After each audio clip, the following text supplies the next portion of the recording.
In grade 4, I wrote a story called The Beaver Who Lost His Teeth, about a beaver who lost his teeth, so he couldn't cut down trees. Then one day in the woods, he was shot at by a hunter. In surprise, the beaver jumped up and hit the tree with his tail, and the tree fell on the hunter.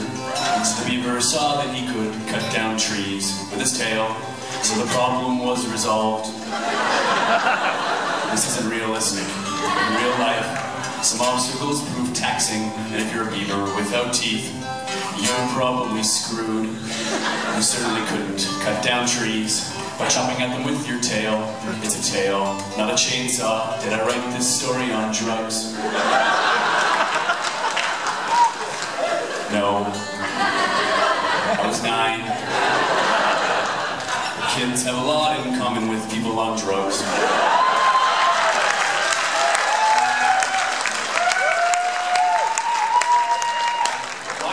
Spontaneous it was.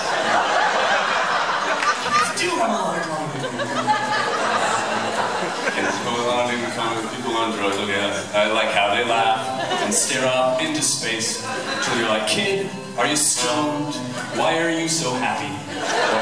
Giggling at the dumpster, gnawing at the floor. Kid, are you there?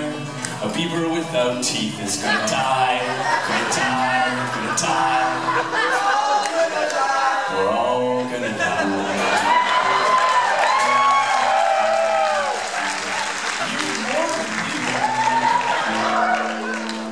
In adolescence, Bertrand Russell would go off to a hillside, watch the sunset, and then think about committing suicide. But he didn't kill himself, and the reason that he gave was, and I quote, "I wish to learn more mathematics," which is lame. There's more to life than mathematics, like sex and drugs and rock and roll, or just hanging out with your mom. Bertrand Russell turned out to be someone Nelson Mandela admired and looked up to. Man, how great must you be for a man like Mandela to think that you were greater if you thought the same of me. I would brag to every girl. So hey, teenager, don't get too excited by your acne or your voice change or the cruelty of your peers. As you deal with enough hormones to take down a small animal, sit back, relax, think of math. We'll see you on the other side.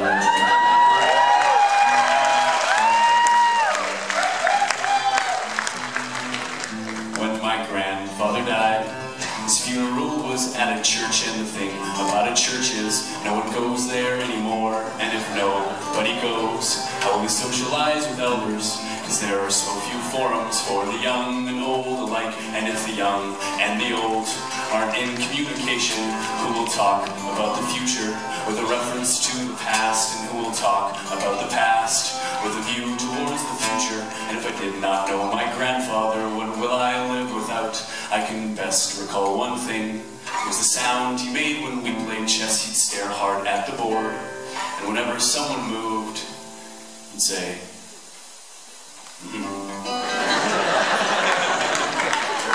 It was the sound of paying attention, and attention stems from love. So hey, grandfather, we have no similarities. I've been passed on by the body, it's been passed on through you.